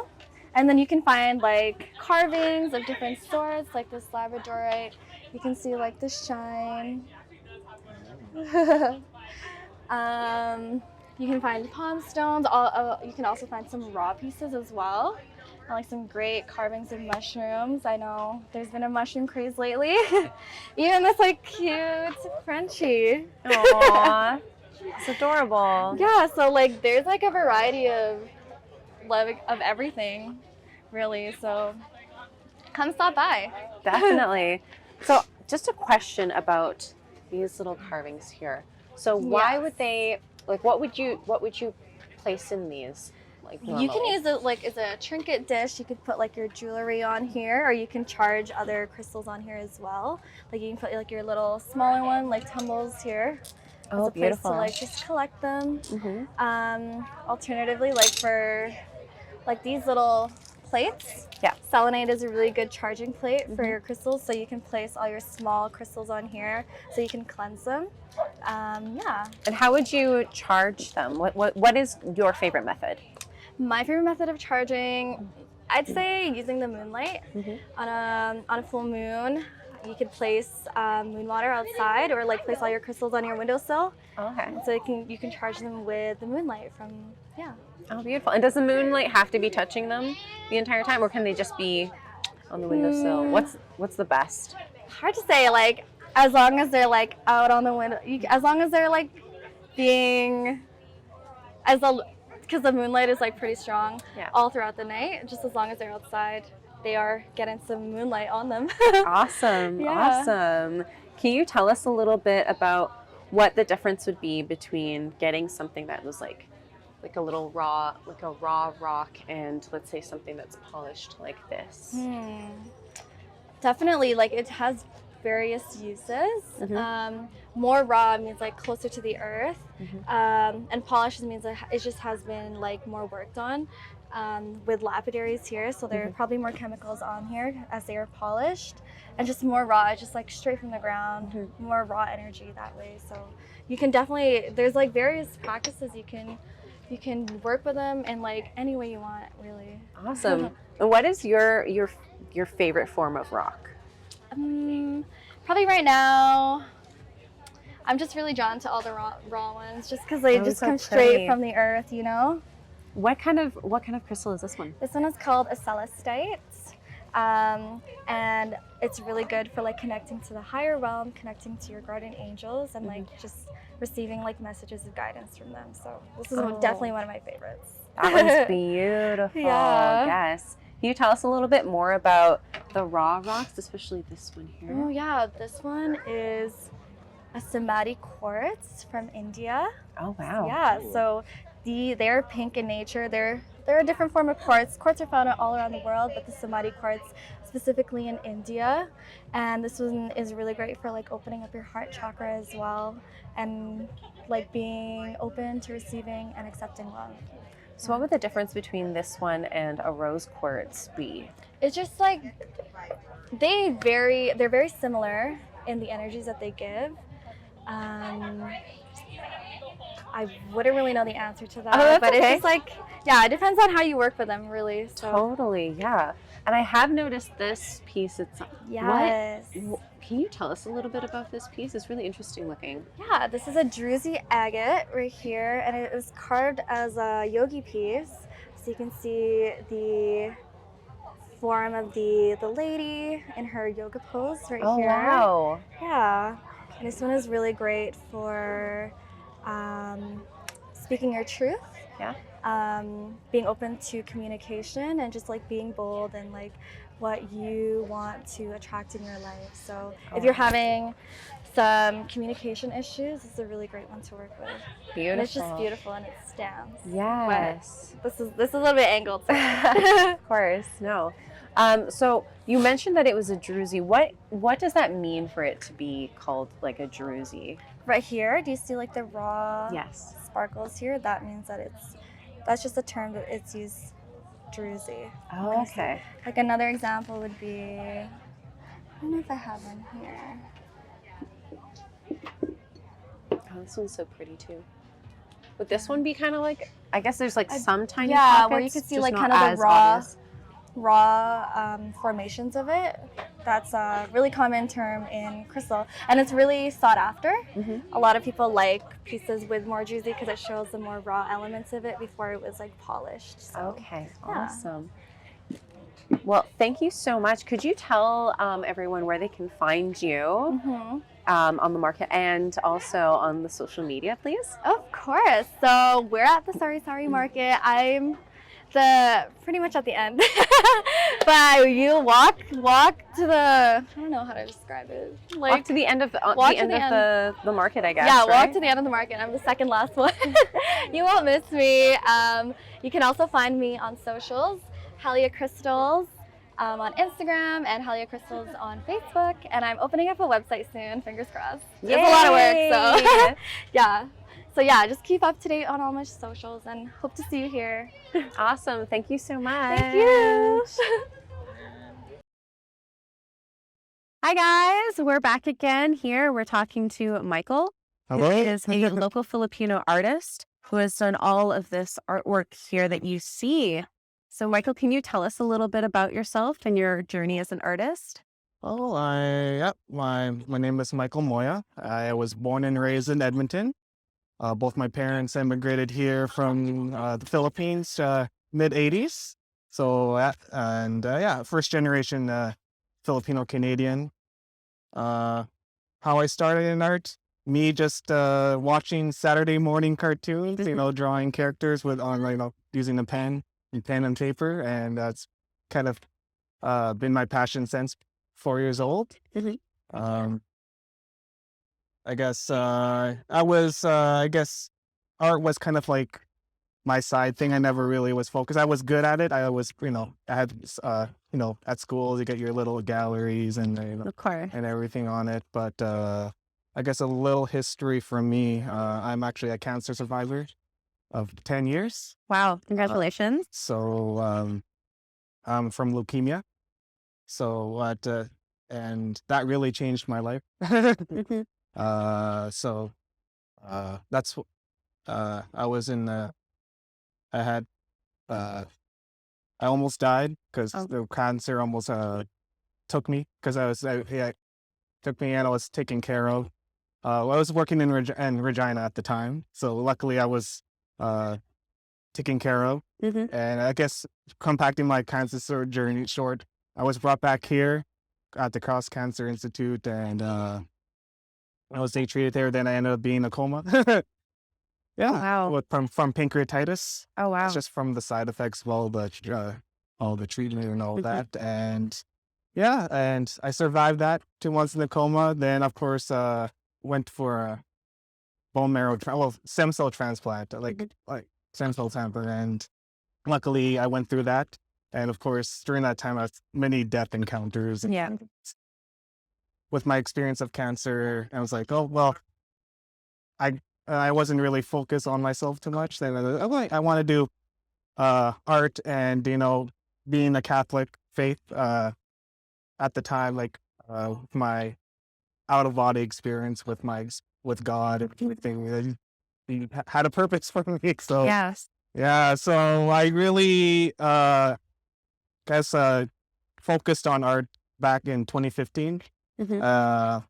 So I kind of did all my Catholic, kind of my contemporary take on iconography. So I have about 50 saints I've done. I've even have my prayer cards at the front here, and like Beautiful. little.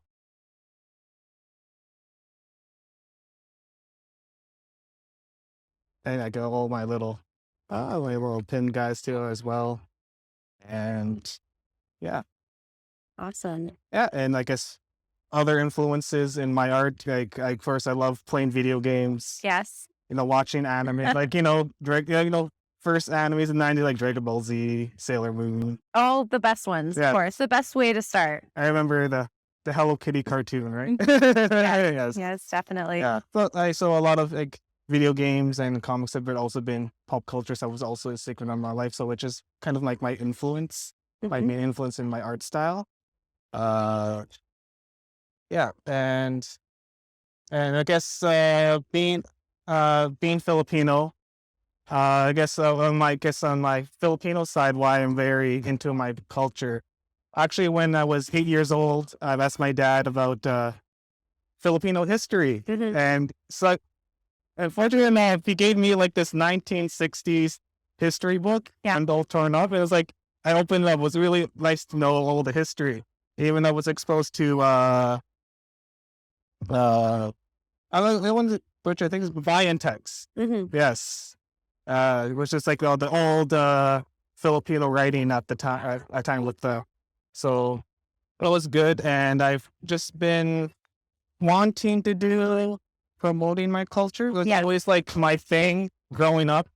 And I guess as I grew more confidence as an artist, and I started to do like more Filipino inspired art, because I guess I kind of want to, there's Filipino art's not as well known Yeah. as other cultures. Like everybody knows Chinese culture, Indian culture, especially like Japanese culture. And Yes, it's like definitely. the forefront of like media. Mhm. So I kind of want to put my, I guess it's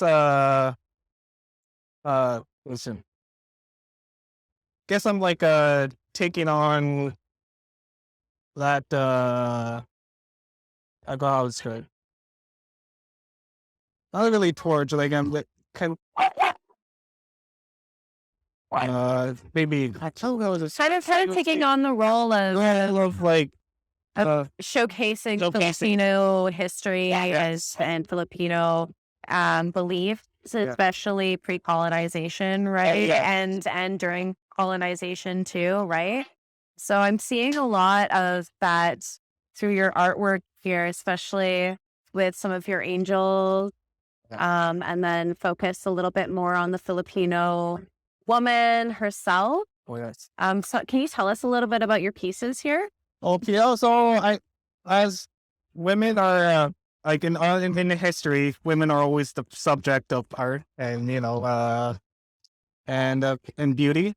So I kind of want to showcase kind of Filipino beauty, and probably also pre-colonial because we're familiar with the brassiere or the kimono, right? Like the kind of like the traditional like Spanish style dress. Yeah. With something like the kind of the Visayan princess, the beanie, right? Or like the Yakan girl, and even like the Maranao dress as well on the corner there for South Indian Philippines. I kind of want to showcase a little bit of that. So slowly but surely, kind of a project that I want to do, and yeah, and I kind of want to get kind of showcase that we have a lot of beautiful dresses, right? Something to like a lot of that like we could be proud of or to promote, right? So because it's like I wouldn't know if I didn't take the initiative to, right? But sometimes people like but sometimes taking that role of promoting like that I guess I want to like bring kind of Filipino culture to that kind of the mainstream. Definitely, yes. Especially right now when we're seeing a lot more Filipino culture, a lot more Filipino food in Edmonton. It's lovely to see everyone kind of come together and continue that ride up the hill, because I mean, if we've got to do it for ourselves, right? And we got to be the one to show people what we've learned about our cultures, our histories, our beliefs, and we got to be the ones to also showcase each other, right? Yeah. So just a question about this piece here. Can you tell us a little bit about that sardines? Because those cans are iconic. Oh, yeah. I tell you. You know what? I was doing a submission to the Filipino Arts Council. It's an online gallery. You think it's just filipinoartscouncil.com. So it just showcases a lot of Filipino art across Canada, including myself. So I've submitted like the legal piece is one of my pieces, and this year my Copic marker piece, Katahamikan, which is means serenity in Tagalog. The legal, the theme was Philippine living heritage, and that's like the like it's kind of very broad. So it could be like Filipino songs, folklore, mythology, dance, music. And I was thinking a very contemporary living heritage. And first thought was definitely sardines. I know I've been growing up with, being first generation Filipino Canadian, and my parents come here. You know what? Canned food, I believe it's like in modern times is obviously the number one thing that helps culture to immigrate to another place. And since sardines or like other canned food like spam, definitely, right, which is also something, because that's something like my mom said, that spam was probably like the turkey back and forth, because she was grew up poor, and it's like it was a very like luxurious food, right? Yes. So I grew up eating sardines. My parents were eating sardines. We have a whole bunch at home, right? There's got to be a shelf dedicated to the sardinas, always, especially those cans. And when there's a sale, they're gone. That's it. And they're delicious, right? You could eat them cold. I eat them with pandesal, eat them with rice, or my dad cooks them with miswa, like with noodles and sardines, right? And I kind of want to do a kind of a pop art. So I was like inspired by Andy Warhol. Capital soup cans. So Lego being like one of the number one brands of Filipino canned food, I kind of want to showcase that, right? It is now going to be it is a heritage too, right? Yes, definitely. You can do so many things with those sardines, especially for when you're growing up Saturday morning. Sardines and rice, that was my thing. We would fry them up on the pan with some white onions sliced up and minced garlic. And that's what I would eat all over my white rice. And it was so good. Always the best. A very strong breakfast. Yes. Very good. You crack an egg on that, what to do, Yes. So can you tell us a little bit about the mediums that you work with, like the different types of material even? Well, yeah. So I've mainly my main mediums is Copic markers, watercolors, and pencil crayon, and pen and ink. So and I also delve into digital art as well. I try to kind of combine both digitally and traditional methods together.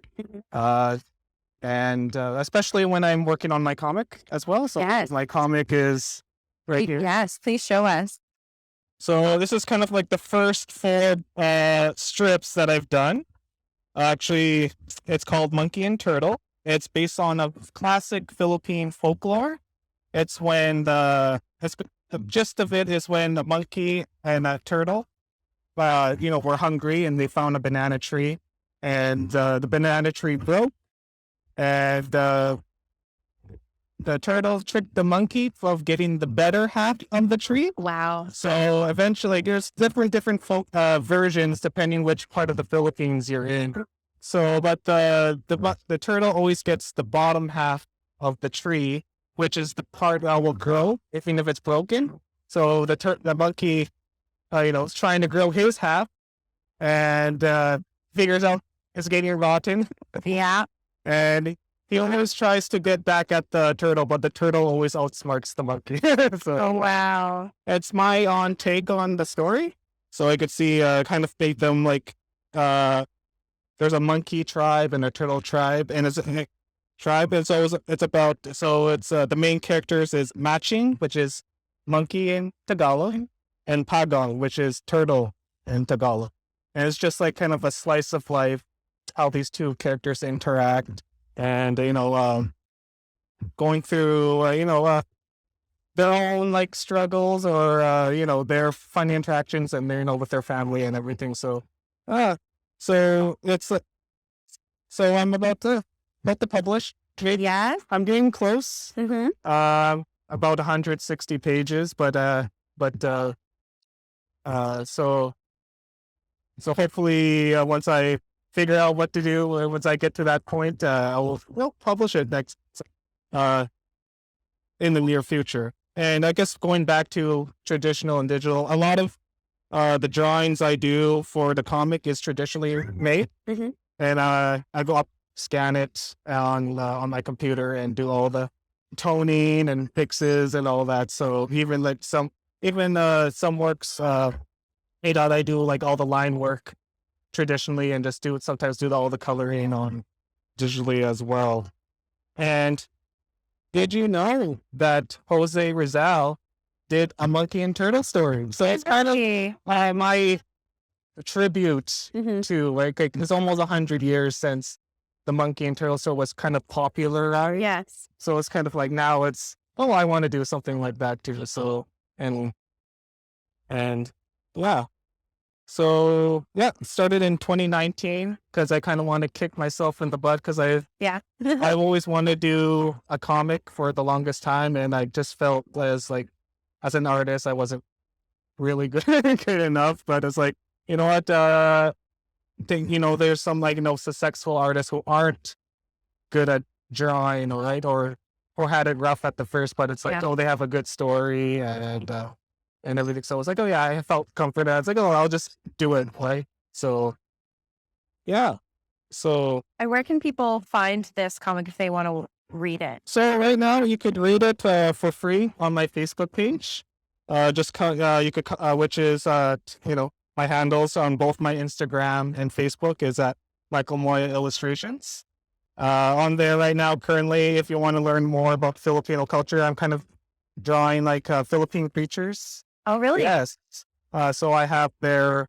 Well, I'm 3 days behind now because I'm doing yes. Yeah, you're busy. So I have you could see the aswang. Oh my God. This, which is a popular Philippine creature. That's even scared. That's the one that mom says is going to get you if you don't pay attention or listen. Yes. And boy, do we move fast as soon as that happens. Yeah. Yeah. Yeah. So yeah, there's we have a lot of interesting monsters in the Philippines. Yeah. Right? Yeah. Aswang being number one, and its aswangs are basically shapeshifters, but they range from vampires to werewolves, right? Yeah, it's quite interesting how one creature can be so terrifying because it can be anything that you're scared of, really. But yes, so can you tell us a little bit about what Filipino Independence Day means to you, since we are celebrating that today at the Sari-Sari Mercado? Well, so the Philippine independence is significant for me because you know what, I guess from my family side kind of thing, like being my parents are both from significant World War II places. My dad's from Bataan, my mom's from Leyte, and Bataan, when the Japanese took over the Philippines, they had the death march there.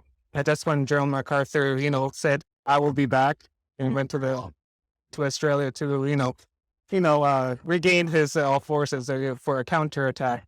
And my mom, in Leyte, that's when he came back, right? Yeah. Landed. So we have to go the statues over there and the monument. So, so coming back from the background, right? It's like, and being so invested in my culture, and I know the Philippines is a very beautiful country, a beautiful people, Yes. and even like there's a lot of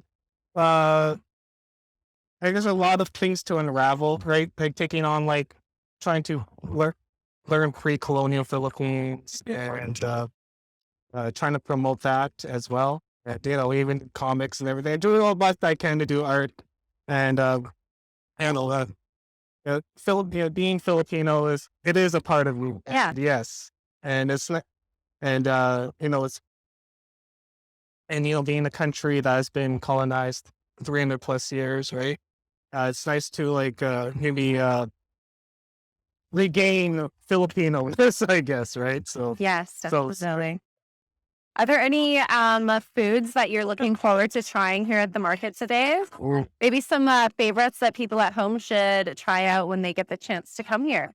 Well, what there's a lot of food there. I think I haven't been there lately today. I don't know if they've changed their menu, but like I would just recommend maybe, I know ice cream's always. Of course. Yes. Yes. It's a good day for ice cream. Yeah. So I would recommend people, everyone loves ice cream.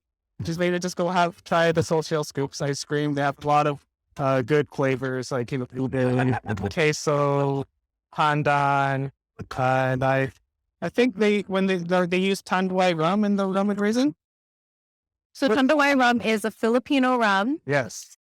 That is absolutely delicious. So using that in that ice cream, wow, that'll be really exciting. Yes, I will definitely have to try that for myself, for sure. Yes.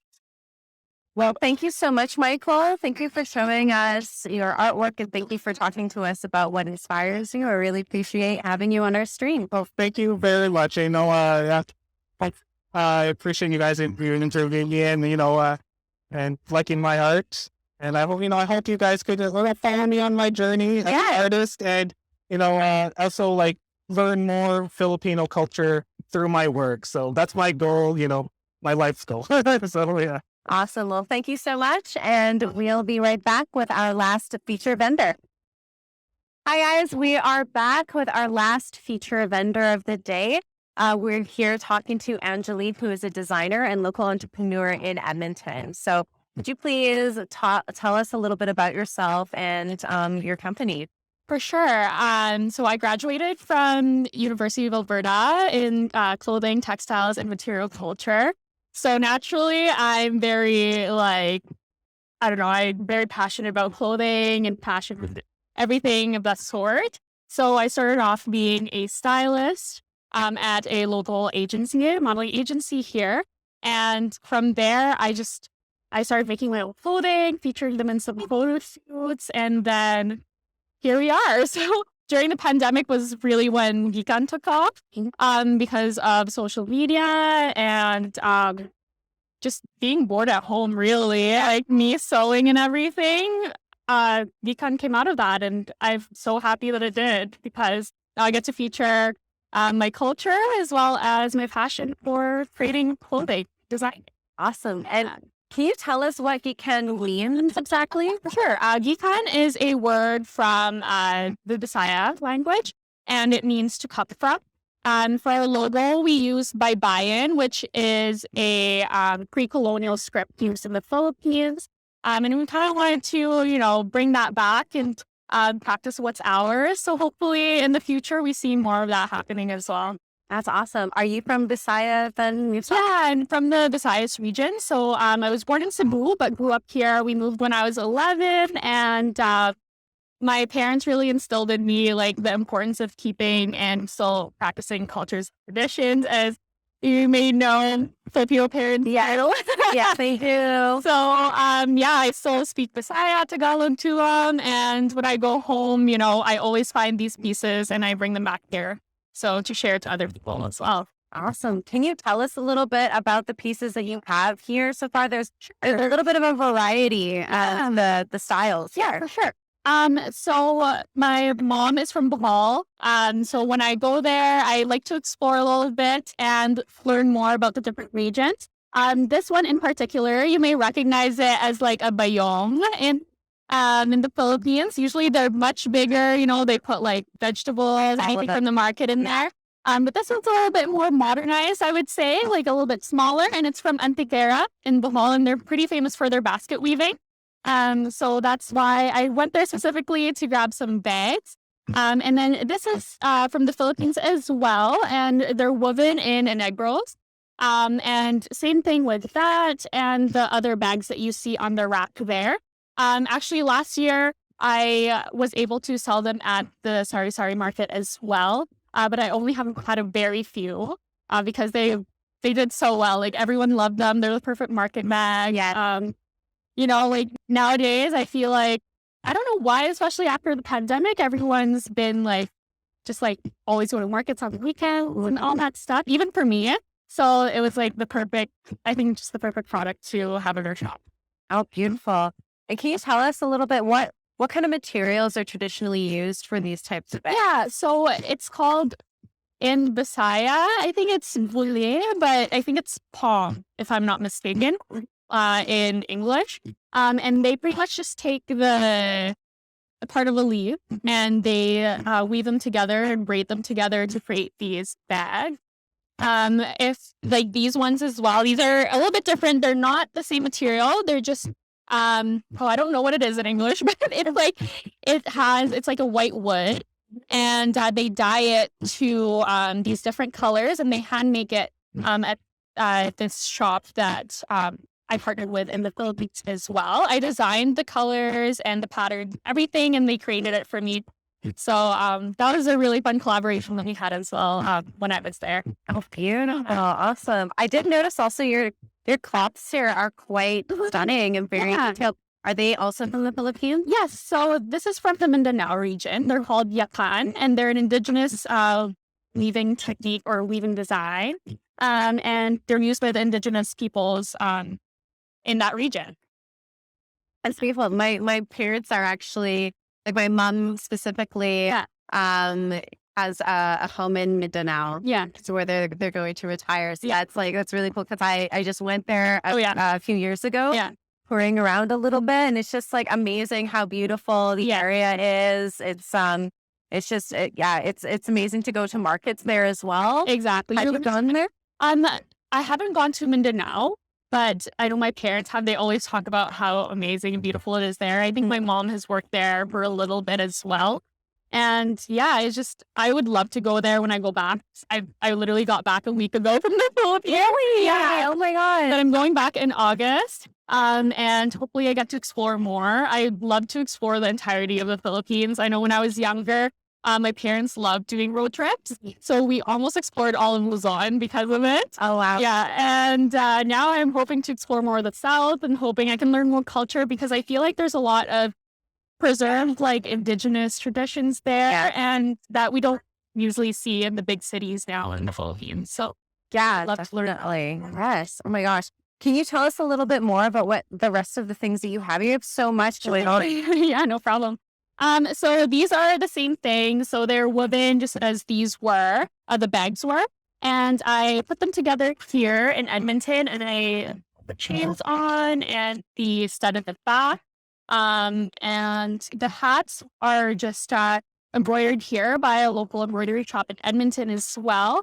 Unfortunately, I don't know how to make them. That's okay. But, I like to partner with local shops as well, local businesses. So this was perfect. And it has our logo on it with the bye-bye in.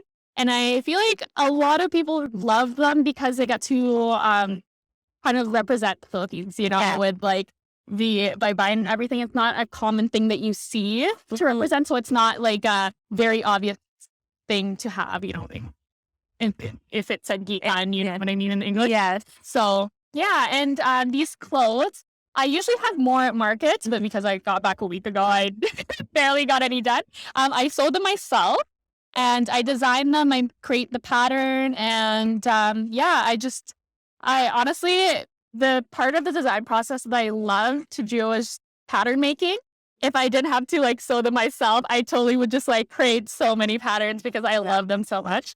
And it was one of the things that we learned in university that I really treasured and like was really passionate about. So I'm glad I got to apply it to my business now. Yeah. Can you tell us a little bit about like the design, like why like this open back is so pretty? Sure thing. So all of the clothes, they're named after cities or provinces in the Philippines. So this one in particular, right now I have the sign on. It says Siargao tops. So Siargao is kind of like a surfing area in the Philippines. So lots of good waves, beachy area. And it reminded me of, I created the top first before I named them. So it reminded me of kind of like a surfer's outfit. You know what I mean? Okay, like, yeah. They would wear this and they would wear their, swimsuits and whatnot. So that's why I named it Siargao because I thought surfing. And yeah, that was that. Usually the designs come to me because I want to wear something. Yeah. And so I design them for myself first.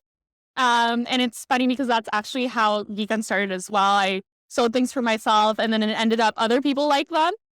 So I just posted in my story and everyone was like, can I buy one? Can I buy one? Yes. Sure. So I posted it and the rest was history. Yeah, I love this top and I noticed you're wearing it. Yeah, right? I'm actually wearing it right now. I always wear them at markets. I wear like different things. If I've already worn it, I'm going to make like a new design.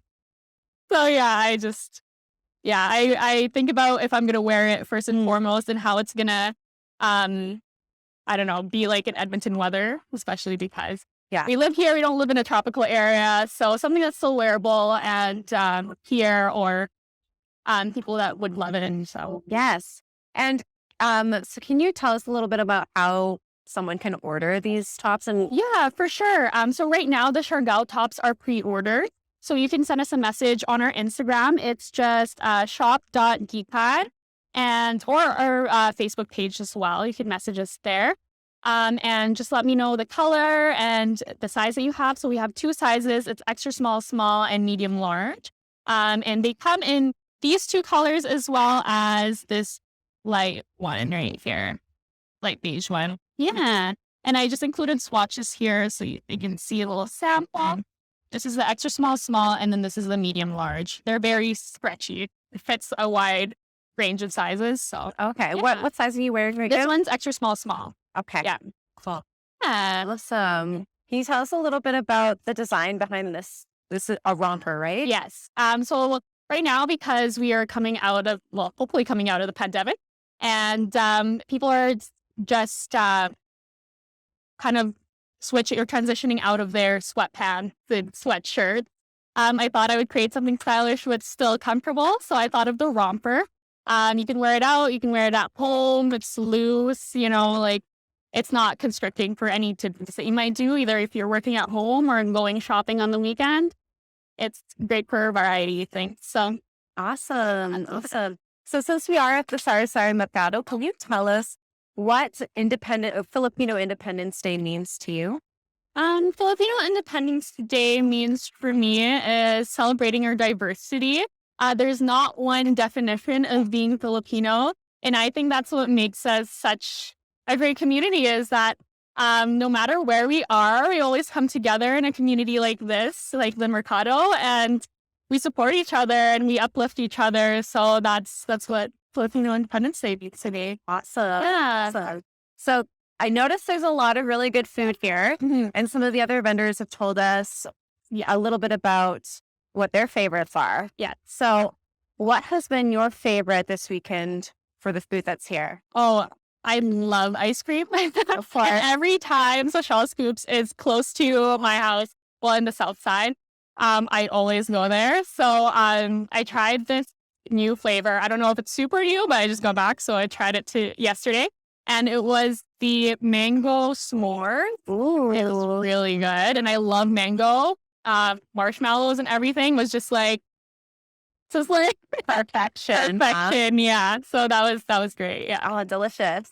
So can you tell us a little bit about your favorite Filipino foods growing up? Favorite Filipino foods? Yeah. There's so many. I'm like, I can't pick one. I'm gonna say, well, lechon. Oh, lechon. Yeah. For Lechon, like crispy skin. You have to be like the first one to like Always. bite into it. always. It's just Yeah. so satisfying, Yeah. especially the crispy skin. Can Exactly. you tell people at home what lechon is? Yeah, for sure. Lechon is a whole roasted pig. And you usually have it for big occasions like birthdays or fiestas, just literally any big occasions that you might have. And you share it with your family or your immediate community. I know when it was my birthday this May and I was in the Philippines, Happy birthday. Thank you. We cooked a whole lechon and we shared it with our little community, our little barangay in Bohol. And it was great. It brings people together and, it was really good. It was That's awesome. That sounds wonderful. Okay, well, Gabby and I will be here for a little bit more of the market. You can check us out at RNG in the 780, where we will be trying some of the Filipino foods closer to the trucks over there. So I hope to see you guys over there, and maybe we'll get to see you a little bit too. Yeah. Okay, thanks for watching, guys. It's been RNG in the 780, and we'll see you next time. Hi, guys. We just noticed that one of our good friends from Foam Fighters is here, Eugene. Hi. So I decided that maybe it was time for me to show you guys my sharpshooter skills with my personal Foam Fighters shooter. All right, so I hear my record right now is 3. So Oh, look.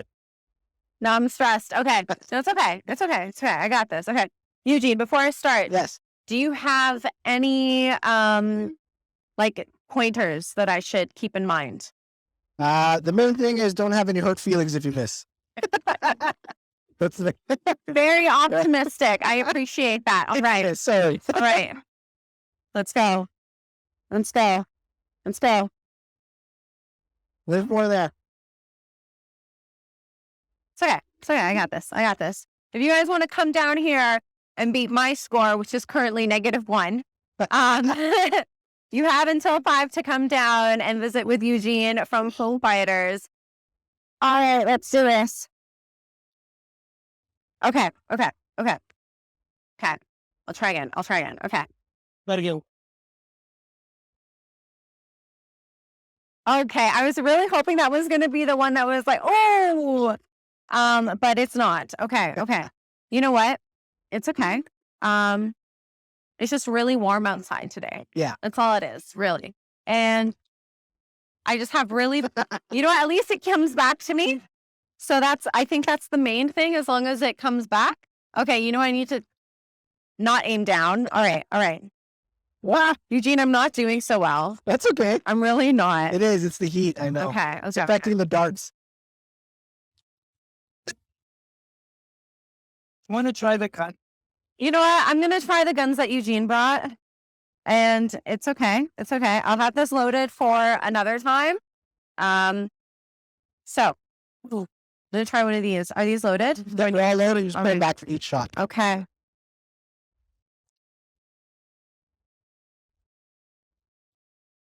I can. Close. Why? Well, So, what we have learned about me today is I am not necessarily a loser, but I have good sportsmanship, and I always get back up again. So thank you guys so much. You can catch Eugene at Bone Fighters this summer. Yep. They're booking up quick, so booking up quick. Yeah, we got portables if you guys want to take the party to the house. So, yeah. Awesome. Always good to see you, Eugene. Yeah, see you guys too. All right, thanks guys. Bye. Bye.